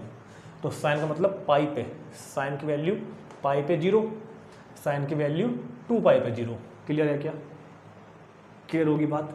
और साइन 3π/2 हमने आपको पिछले थोड़ा 15-20 मिनट पीछे जाना निकाल कर दिखाई थी, -1 आई थी जब हमने उस लाइन को रिवॉल्व किया था, तब हमने दिखाई थी आपको निकाल के, ठीक। कोस की वैल्यू π/2 की ओड मल्टीपल पे, π/2 के ओड मल्टीपल पे 0 थी, आज बताया था। कोस की वैल्यू π/2 के ओड मल्टीपल पर 0 थी, तो मतलब 0। और रह गया कोस पाई और कोस 2 पाई। चलो मैं आपको कोस के बारे में एक बात और बताता हूँ। जब इतना हमने कर ही लिया, ये मेरी ऑब्जर्वेशन है कि कोस n पाई की वैल्यू, कोस n पाई की वैल्यू, ध्यान सुनना, कोस n पाई की वैल्यू +1 भी हो सकती है, -1 भी हो सकती है, डिपेंड करता है n कैसा है। n if n is even और इफ n इज ओड। ये भी हमने उसी से ऑब्जर्व किया है जो हमने वो लाइन को रिवॉल्व किया था कि जब जब कोस में पाई का मल्टीपल n होगा और n अगर इवन होगा तो भैया 1 होगा, ओड होगा तो -1। जैसे कि कोस 2 पाई, कोस 4 पाई, कोस 6 पाई हमेशा 1 आएगा, कोस 3 पाई, कोस 5 पाई, कोस 7 पाई -1 आएगा, ठीक। तो कोस पाई है ना तो +1, कोस सॉरी ओड पाई है ना तो -1, इवन पाई है तो +1, ठीक हो गया। इन बातों को नोट कर लेंगे क्योंकि मैं इसको रब कर दूंगा यहाँ से, है ना, इतनी चार नोट कर लेंगे। अब इसी की हेल्प से हम इस टेबल को पूरी करते हैं, इसी की हेल्प से हम इस टेबल को पूरी करते हैं। जरा सुनो, tan क्या होता है, साइन अपॉन कॉस, तो नॉट डिफाइन। 0/1 तो 0, 1/0 तो नॉट डिफाइंड, 0/1 0। कोसेक क्या हो जाएगा, साइन का रेसिप्रोकल, 0 का रेसिप्रोकल नॉट डिफाइंड, -1 का -1, 0 का नॉट डिफाइंड। कोस क्या होगा, ये सेक होगा, -1 का रेसिप्रोकल -1, 0 का नॉट डिफाइंड और 1 का 1। कोट का होगा tan का उल्टा, 0 का नॉट डिफाइंड, नॉट डिफाइंड का 0, 0 का नॉट डिफाइंड। ठीक, तो इस तरह हमने इस टेबल को आगे एक्सटेंड करके आपको बना दी, रेडियन में भी लिख दिया मैंने, साथ साथ डिग्री में भी लिख दिया। ठीक, अब जो ये जहाँ जहाँ ये नोट डिफाइन आ रहा है ना, जहाँ जहाँ ये नोट डिफाइन आ रहा है, इसको समझते हैं थोड़ा सा। इतना नोट कर लो पहले जरा, सामने जो लिखा हुआ है। देखो एक बात ध्यान सुनना, अब तक हमने बाकी के बारे में बात नहीं की, अब शुरू कर देंगे, क्योंकि अब मैं आपको इन सबके डोमेन, रेंज, ग्राफ वगैरह बताऊंगा, सभी के 6 के 6 के। ठीक, देखो बात यह है कि फिलहाल मैं आपको सिर्फ डोमेन बता रहा हूँ, फिलहाल सिर्फ डोमेन बता रहा हूँ, रेंज बताऊंगा बाद में। साइन एक्स, अच्छा डोमेन क्या होता है, the set of all real numbers in which the function is defined, उन सभी रियल नंबर्स वाली वैल्यूज का सेट जिस पर फंक्शन हमारा डिफाइन हो, एक एग्जिस्ट वैल्यू दे, उसको डोमेन बोलते हैं। हमने पढ़ा है चैप्टर नंबर 2 में कि उन सभी वैल्यूज का सेट जिस पर फंक्शन हमारा डिफाइन हो जाए। तो x तो देखो हर वैल्यू पर डिफाइन है, बताओ बात समझ में आ रही क्या? साइन कभी आपको नोट डिफाइन दिख रहा है क्या? साइन नोट डिफाइन दिखाई दे, नोट डिफाइन तो नहीं दिख रहा कहीं भी। साइन तो डिफाइन है 0 से लेकर 2π तक। अब कोई बच्चा कहने लगे सर 2π तक तो डिफाइन है, क्या पता 2π के बाद डिफाइन हो जाओ? कैसे हो जाएगा, जब आपको बताया है कि every 2π interval the value will be repeat of all trigonometrical functions, सभी ट्रिग्नोमेट्रिकल फंक्शंस की वैल्यू यही आएंगी बार बार। हमने 2π तक की टेबल बना दी, और आपको पता है ना जब वो लाइन ऑफ रिवॉल्विंग बार बार 2π को पार करके जाएगी, फिर से उन्हीं वैल्यूज को देगी, तो वैल्यूज तो बार बार यही आनी है, घूम घूम के यही आनी, बार बार यही आनी है। जो वैल्यू 60 की है ना, तो इस 60 में आप 360 प्लस कर दो, क्या आएगा 420। साइन 420 की वैल्यू भी यही है। इसमें आप मान लो 2π का और पाई का इवन मल्टीपल, मतलब कि 720 ऐड कर दो, तो 720 प्लस 60, 780 की वैल्यूज भी यही निकल के आएंगी। ये मतलब है बात का, जो वैल्यू यहाँ दिखाई दे रही है ना, इन सभी में आप 360 प्लस कर दो, वैल्यू ये निकल के आएंगी सबकी, 6 के 6 की। मान लो कोई आपसे पूछ बैठे कि हम कहें कि साइन 180 है, और हमने साइन 180 में पाई का इवन मल्टीपल यानी कि 1440, देखो 1440 जो होता है ना, वो पाई का इवन मल्टीपल होता है, इवन मल्टीपल 1440, 18 ठीक है। तो इसकी वैल्यू वो आएगी जो इसकी वैल्यू है, मतलब 0, इसकी वैल्यू यही निकल के आएगी। ये तो समझा मैंने आपको। तो मतलब क्या हुआ, साइन की वैल्यू अगर 0 से लेके 2π तक फाइनाइट आ रही है, निश्चित है, कहीं पर नोट डिफाइन तो नहीं है, तो आगे भी कभी नोट डिफाइन नहीं होगी। मतलब साइन एक्स तो ऑल रियल नंबर के लिए डिफाइन है, एक्स बिलोंग करता है आर में, यही होता है साइन एक्स का डोमेन, यही होता है साइन एक्स का डोमेन कि एवरी रियल नंबर। साइन का डोमेन क्या है, एवरी रियल नंबर। अभी इसके बारे में आगे बात भी वैसे करेंगे डिटेल में। ऐसे ही कोस में देखो, कोस में कहीं नोट डिफाइन तो नहीं है, ठीक है, तो कोस भी हर रियल नंबर के लिए वैल्यू देगा, हमेशा डिफाइन हो जाएगा, तो इसका डोमेन भी क्या हो जाएगा, रियल नंबर। अब tan को समझते हैं एक बार। हमको पता है कि tan x क्या होता है, sin x upon cos x। tan x क्या होता है हमारे पास, sin x upon cos x। और sin x upon cos x में क्या बात हुई, sin x upon cos x में क्या था कि कोई फंक्शन डिफाइन कब होता है, जब उसका डिनोमिनेटर नॉट इक्वल टू 0, अगर डिनोमिनेटर 0 ना हो, अगर ये 0 ना हो तो फंक्शन डिफाइन हो जाएगा। और ये 0 कब होता है, कोस, आपको पता है ना, कोस कब 0 है, कोस एक्स कब 0 है, जब x π/2 का ओड मल्टीपल है, तभी तो 0 है x, जब x π/2 का ओड मल्टीपल है। तो मतलब अगर x कभी 2n+1 π/2 के इक्वल ना हो, तो ये फंक्शन हमारा डिफाइन हो जाएगा। नहीं समझ में आई बात भाई? कोस साइन अपॉन कोस, कोई हमने चैप्टर किया था 11th, मतलब इसी क्लास में चैप्टर 3 और चैप्टर 2 किया था ना हमने, डोमेन फाइंड करने वाला। रेशनल फंक्शन कब डिफाइन होता है, जब उसका डिनोमिनेटर नॉट इक्वल टू 0 हो, डिनोमिनेटर नॉट इक्वल टू 0। और ये 0 कब होता है, जब x π/2 का ओड मल्टीपल हो, मतलब 2n+1 π/2 हो। तो मतलब अगर मैं इस बात को हटा भी दूँ 1 मिनट के लिए और सिर्फ ये लिख दूँ कि tan x is equal to sine X upon cos X के होता है, F x is equal to जो tan x upon sine X है, ये डिफाइन पता कब होगा, जब मेरा x 2n plus 1 pi by 2 ना हो तभी तो होगा।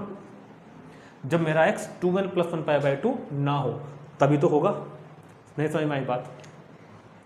क्योंकि अगर x की वैल्यू ये हो गई 1 pi by 2, 3 pi by 2, 5 pi by 2, 7 pi by 2, 9 pi by 2, तो कोसेस 0 बन जाएगा, और कोसेस 0 बन गया तो नॉट डिफाइन हो जाएगा।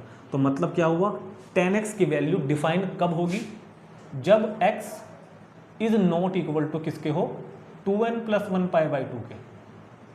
x की वैल्यू पाई बाई 2 का ओड मल्टीपल ना हो तब tan डिफाइन होगा। सुनो, tan कब डिफाइन होगा, जब x की वैल्यू पाई बाई 2 का ओड मल्टीपल ना हो, जब x पाई बाई 2 का ओड मल्टीपल ना हो, क्योंकि अगर x पाई बाई 2 का ओड मल्टीपल हुआ तो वैल्यू क्या आ जाएगी, कोस में नीचे 0 बन जाएगा और वो नॉट डिफाइन हो जाएगा। हम देख भी रहे हैं कि जब जब मेरा x पाई बाई 2 का ओड मल्टीपल है तब तक वैल्यू नॉट डिफाइन है।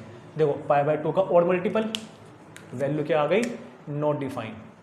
पाई बाई 2 का ओड मल्टीपल, वैल्यू क्या आ गई, नॉट डिफाइन। बाकी सब फाइनाइट वैल्यू आ रही है। तो tan की डोमेन भी यही होती है, रियल नंबर माइनस ये क्वांटिटी। जब पढ़ाएंगे भी आगे आपको डोमेन नहीं तब बताएंगे, ठीक है। ठीक हो गया, आगे चलते हैं।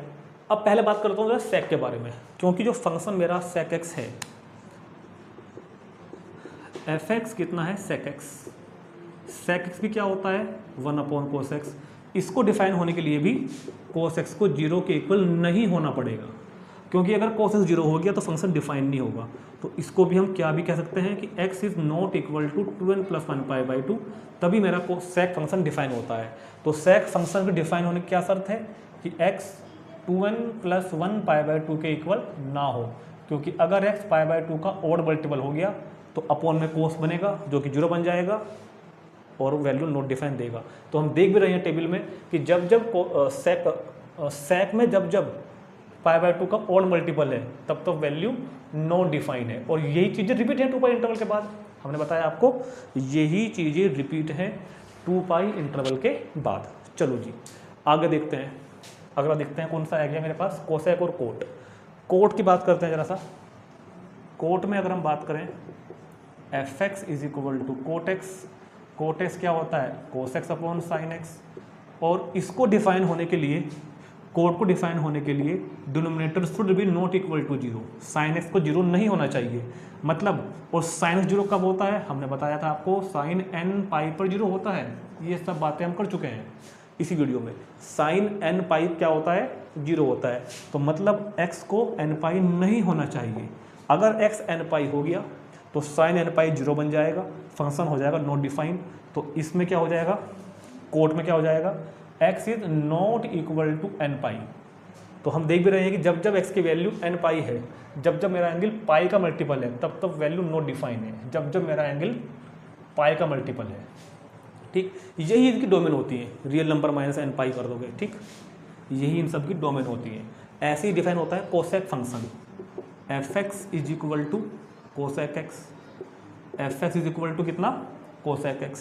और कोसेक x में भी क्या हो जाएगा, 1 अपॉन साइन एक्स।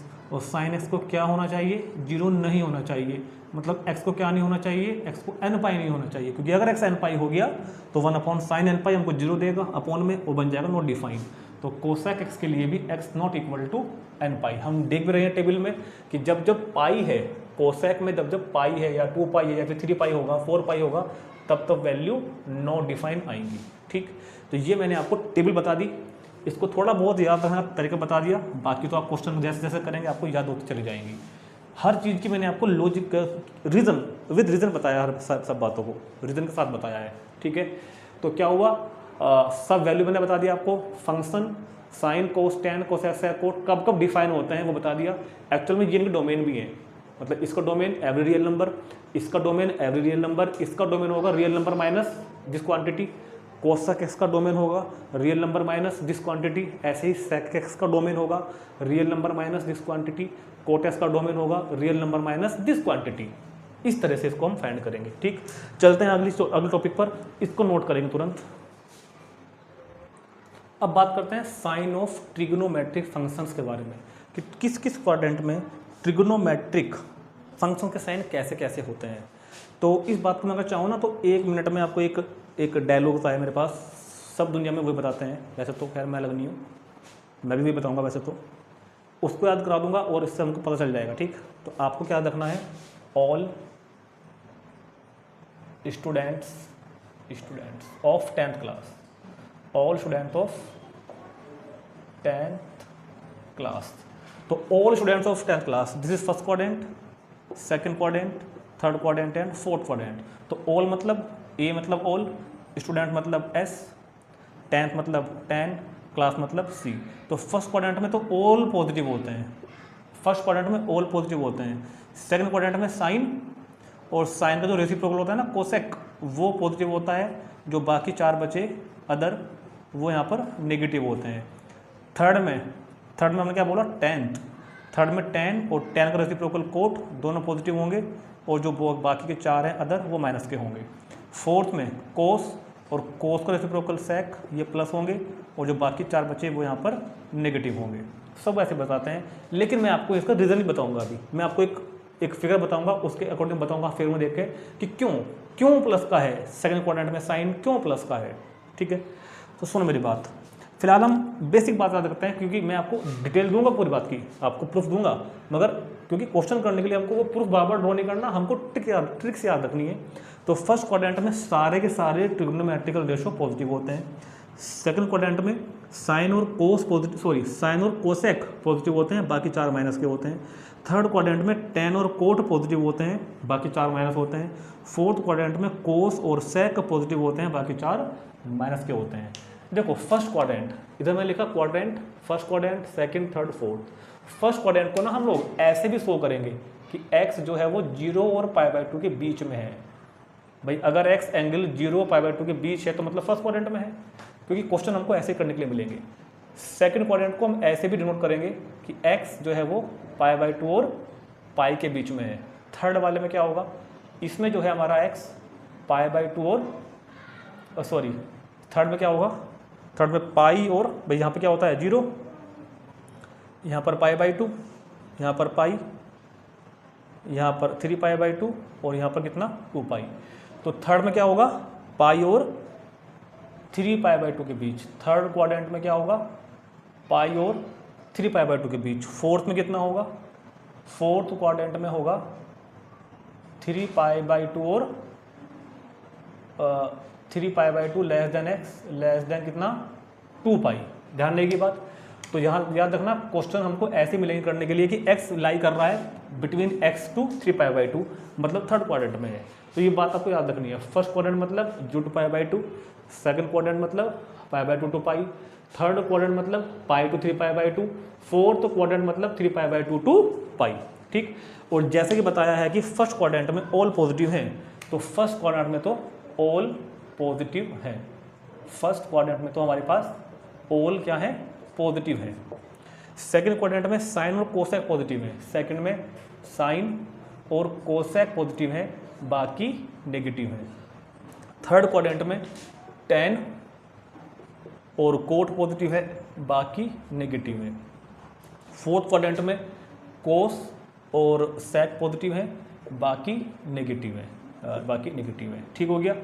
तो इस तरह से मैंने आपको बता दिया ट्रिक के हिसाब से कि all students of 10th class की ऑल, फर्स्ट क्वाड्रेंट में ऑल पॉजिटिव है, सेकंड में साइन और कोसेक पॉजिटिव है, बाकी नेगेटिव है। थर्ड में 10 और कोट पॉजिटिव है, बाकी नेगेटिव है। फोर्थ में कोस और सेक पॉजिटिव है, बाकी नेगेटिव है। अब इसका रीज़न देखते हैं क्यों है ऐसा। सुनो मेरी बात, वही काम करते हैं अपना, जो हमारा दोस्त है, कौन है हमारा दोस्त, रेडियस वेक्टर, उसको घुमाएंगे, वो बताएगा हमको कि भैया क्यों हो रहा है ऐसा। तो यूनिट रेडियस का circle, X axis, this is your Y axis, this is your Y axis. ठीक है, पॉइंट आपको पता ही है, ए बी सी डी, ये ओरिजिन, कोई पॉइंट पी मैंने क्या माना था यहाँ पर शुरुआत में, आज की वीडियो का पहला पॉइंट था मेरा cos x, sin x, और ये एंगल कितना था x। अब मैं पूछता हूँ आपसे, बहुत ध्यान सुनना, बहुत प्यार के साथ। ये फर्स्ट क्वाड्रेंट है और कार्टेशियन सिस्टम के अकॉर्डिंग जो पॉइंट फर्स्ट क्वाड्रेंट में होगा वो कैसा होता है, प्लस प्लस। बात क्लियर हो गई। इसको मैंने 1 बोल दिया, x1 x1 x1। अब मेरा रेडियल वेक्टर यहाँ से उठा, सेकंड में पहुँच गया, और ये एंगल बना रहा है x2। तो ये पॉइंट मेरे पास क्या होगा, कोस x2 कोमा साइन x2 होगा क्या भैया, कुछ तो एंगल है, x2 कुछ तो एंगल है, तो कोस x2 कोमा साइन x2। और हमको पता है कार्टेशियन सिस्टम से कि सेकंड क्वाड्रेंट में जो होगा वो माइनस प्लस का होगा, याद करो क्लास 9th की बातें, 10th की बातें, ठीक है।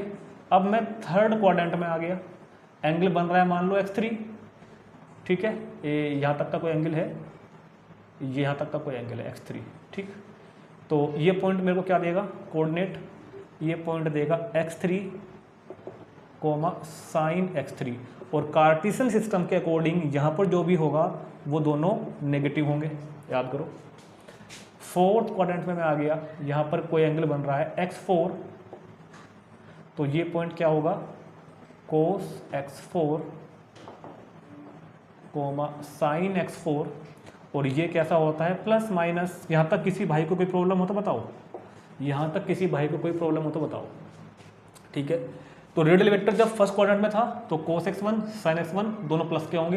रेडियल वेक्टर जब सेकंड क्वाड्रेंट में आएगा एंगल बनाएगा x2 इनिशियल लाइन के साथ, तो कोस x2 कोमा साइन x2 मतलब माइनस प्लस का होगा। थर्ड क्वाड्रेंट में एंगल होगा x3, पॉइंट क्या देगा, जो रेडियस वेक्टर है वो पॉइंट क्या देगा कोस x3 कोमा साइन x3 दोनों माइनस के देगा। फोर्थ क्वाड्रेंट में गए एंगल बना x4, तो कोस x4 साइन x4 एक प्लस का होगा एक माइनस का होगा। तो भाई अब ये बता दो, जब फर्स्ट क्वाड्रेंट में कोस और साइन दोनों प्लस के हैं, फर्स्ट क्वाड्रेंट में आ रहा हूँ मैं, कोस और साइन दोनों प्लस के हैं, तो कोस का रेसिप्रोकल सेक भी प्लस का होगा, साइन का रेसिप्रोकल उल्टा तो करते हैं, कोस सेक रेसिप्रोकल होगा। और भाई टेन कैसे आता है, साइन को कोस से डिवाइड करके पॉजिटिव को पॉजिटिव से डिवाइड करोगे तो पॉजिटिव ही होगा, कोस और कौन रह गया कोसेक, तो वही पॉजिटिव ही होगा। सिंपल सी बात है भाई ये तो। सेकंड क्वाड्रेंट में कोस कैसा दिख रहा है बाबू, माइनस का। सेकंड क्वाड्रेंट में कोस कैसा नजर आ रहा है, माइनस का। साइन कैसा दिख रहा है, प्लस का। जब साइन प्लस का तो इसका रेसिप्रोकल कोसेक भी प्लस का, कोस अगर माइनस का तो इसका रेसिप्रोकल सेक भी माइनस का। और टेन कैसे आता है राजा, टेन कैसे आता है, साइन को कोस से डिवाइड करके। जब पॉजिटिव को नेगेटिव से डिवाइड करोगे तो नेगेटिव ही तो आएगा ना, ten, ten negative, ten negative तो टेन का रेसिप्रोकल भी नेगेटिव। थर्ड क्वाड्रेंट में साइन नेगेटिव कोस नेगेटिव, थर्ड क्वाड्रेंट में साइन नेगेटिव कोस नेगेटिव, साइन का रेसिप्रोकल नेगेटिव होगा, कोस का रेसिप्रोकल नेगेटिव होगा। और टेन कैसे आता है, टेन कैसे आता है, साइन को कोस से डिवाइड करके। जब साइन को कोस से डिवाइड करोगे, नेगेटिव को नेगेटिव से डिवाइड करोगे तो क्या बचेगा पॉजिटिव, तो टेन पॉजिटिव, और टेन का रेसिप्रोकल कोट भी पॉजिटिव। चलो अगले में, साइन माइनस का है, ये रहा साइन माइनस का। कोस प्लस का है, बिल्कुल ठीक, कोस प्लस का है। साइन का रेसिप्रोकल कोसेक नेगेटिव होगा क्योंकि वो नेगेटिव है। कोस प्लस का है तो कोस का रेसिप्रोकल सेक प्लस का होगा। और टेन कैसे आएगा, टेन कैसे आएगा, टेन आएगा साइन को कोस से डिवाइड करके, ठीक है। तो क्या आएगा, प्लस को जब डिवाइड करोगे माइनस वाले से तो माइनस का आएगा, टेन को माइनस का तो टेन का रेसिप्रोकल कोट भी माइनस का। तो ये मैंने आपको विद रीजन क्यों एक के बारे में बताया कि कौन सा ट्रिग्नोमेट्रिकल रेशो किस क्वाड्रेंट में पॉजिटिव है, किस क्वाड्रेंट में नेगेटिव है और क्यों है, ठीक। मैं गारंटी से कह सकता हूँ कि बहुत से बच्चों को इस बात का रीज़न नहीं पता। आप चेक करना आज क्लास में जाके, कल को अपनी क्लास में बच्चे से पूछना, 12th के बच्चे से पूछना कि वैसे पूछना कि थर्ड क्वाड्रेंट में साइन नेगेटिव क्यों होता है। सिर्फ ये पूछ के मुझको बताना कमेंट करके कि उसने क्या जवाब दिया। चलते हैं आगे। ये हमारा इस वीडियो का लास्ट टॉपिक रहेगा, फिर इसके बाद हम पार्ट 2 में आएंगे और उसमें हम बताएंगे आपको ट्रिग्नोमेट्रिकल रेशोज़ के डोमेन, रेंज और ग्राफ के बारे में। तो बात करते हैं trigonometrical ratio for negative angle. बहुत ही इंपॉर्टेंट बात है ये वाली भी। कई बच्चों को इसके फॉर्मूले डायरेक्ट याद होते थे, बिल्कुल मैं मना नहीं कर रहा हूँ, लेकिन रीज़न बहुत ही कम बच्चों को पता होता है। आप चेक कर सकते हैं क्लास में कल को जाके कि रीज़न क्या है इन बातों का। तो trigonometrical ratio for negative angles, ठीक। तो फिर से आप अपने दोस्त को बुलाते हैं। हमारा दोस्त कौन है, यूनिट रेडियस का एक सर्कल हमारा दोस्त है, यूनिट रेडियस का सर्कल हमारा दोस्त है, ठीक। हमने क्या कहा कि ये कोई पॉइंट P जिसके कोऑर्डिनेट्स क्या हो रहे हैं बार बार, कोस x कोमा साइन x। हमको बात करनी है नेगेटिव के लिए। तो मैं इतना ही एंगल क्लॉकवाइज ले जा रहा हूँ, तो ये बन जाएगा -x, ठीक है। और इसको मैंने कोऑर्डिनेट क्या होंगे, कोस -x कोमा साइन -x। देखो ये मैंने जो कोऑर्डिनेट लिखे हैं ना, क्योंकि ये लिखे हैं मैंने इस रेडियन वेक्टर द्वारा बनाए हुए एंगल के हिसाब से, क्योंकि जब ये बनाता है x एंगल तब कोऑर्डिनेट के लिखते हैं, अब बनाया -x एंगल तो अब कोऑर्डिनेट क्या होंगे, कोस -x साइन -x। लेकिन जो ये ट्रायंगल मैंने पूरा किया, अब मैं इस ट्रायंगल की बात कर रहा हूँ। देखो दोनों ट्रायंगल कॉन्ग्रुएंट हैं, दोनों ट्रायंगल कॉन्ग्रुएंट है, जितनी डिस्टेंस ये वाली है OM दोनों में इक्वल है, जितनी ये वाली होगी उतनी ये वाली होगी, ठीक है, और जितनी ये है उतनी ये भी। एंगल की डायरेक्शन तो चेंज हुई है ना, तो दोनों ट्रायंगल कॉन्ग्रुएंट है। मतलब जो OM जो साइड है, अगर आपको मैं सिर्फ ये जानना चाह रहा हूँ कि OM की जो मेजरमेंट की अगर मैं बात करूँ, देखो इस पॉइंट के कोऑर्डिनेट ये भी तो हो सकते हैं ना, इस पॉइंट के कोऑर्डिनेट अगर हमने एंगल -x की पॉइंट ऑफ व्यू से देखा तब तो क्या कोऑर्डिनेट आए इसके, कोस -x साइन -x। लेकिन कोऑर्डिनेट सिस्टम की अगर बात करूं तो कोऑर्डिनेट सिस्टम के हिसाब से पहले लिखते हैं ये डिस्टेंस, और ये डिस्टेंस कितनी है, ये डिस्टेंस कितनी है, कोस x। वीडियो के शुरू में बताया था मैंने, ये डिस्टेंस कितनी है, कोस x, और फोर्थ क्वाड्रेंट में f से प्लस का होता है तो कोस x। और ये डिस्टेंस कितनी है, ये डिस्टेंस कितनी है, साइन x, और क्योंकि ये फोर्थ क्वाड्रेंट में है तो कोऑर्डिनेट क्या होता है, नेगेटिव माइनस-साइन x। तो मतलब इस पॉइंट के कोऑर्डिनेट, इस पॉइंट के कोऑर्डिनेट एंगल के पॉइंट ऑफ व्यू से तो है कोस -x और साइन -x, और कार्टेशियन सिस्टम के अकॉर्डिंग क्या है, ये डिस्टेंस लिखूंगा पहले, और क्योंकि हम फोर्थ क्वाड्रेंट में चल रहे हैं तो इसको प्लस के लिखेंगे कोस x, और फिर लिखेंगे ये डिस्टेंस, क्योंकि नेगेटिव होता है ना कोऑर्डिनेट तो -x। तो मतलब ये वैल्यू किसके इक्वल हो गई, मतलब कोस -x किसके इक्वल हो गया, कोस x के, और साइन -x किसके इक्वल हो गया, -sin x के। तो इसलिए ये रीजन मैंने आपको बता दिया कि साइन -x की वैल्यू -sin x, कोस -x की वैल्यू कोस x। बाकी तो अब इनसे बना देंगे हम, कोसेक -x साइन का उल्टा हो जाएगा तो माइनस कोसेक x, सेक -x कोस का उल्टा हो जाएगा तो सेक x, tan कैसे आएगा, साइन को कोस से डिवाइड करके तो -tan x, कोट कैसे आएगा, tan का रेसिप्रोकल करके तो -कोट x। तो ये रिजल्ट भी आपको याद रखने हैं कि केवल कोस में और सेक में तो माइनस का साइन एडजस्ट हो जाएगा, गायब हो जाएगा। क्यों हुआ मैंने बता दिया आपको रीज़न, बाकी सब में इस मैथ को बाहर लिखेंगे, ठीक। तो इसी के साथ हमारा ये इंट्रोडक्शन पार्ट 1 कंप्लीट हो जाता है, ठीक है, जिसमें हमने आपको ट्रिग्नोमेट्रिक फंक्शंस, सर्कुलर फंक्शंस के बारे में बताया और बहुत सी बातें हमने ऑब्टेन करी। अब हम बात कर सकते हैं ट्रिग्नोमेट्रिकल रेशियोज फंक्शंस के डोमेन, रेंज एंड कोडोमेन के बारे में, ग्राफ के बारे में। मिलते हैं नेक्स्ट वीडियो में पार्ट 2 में।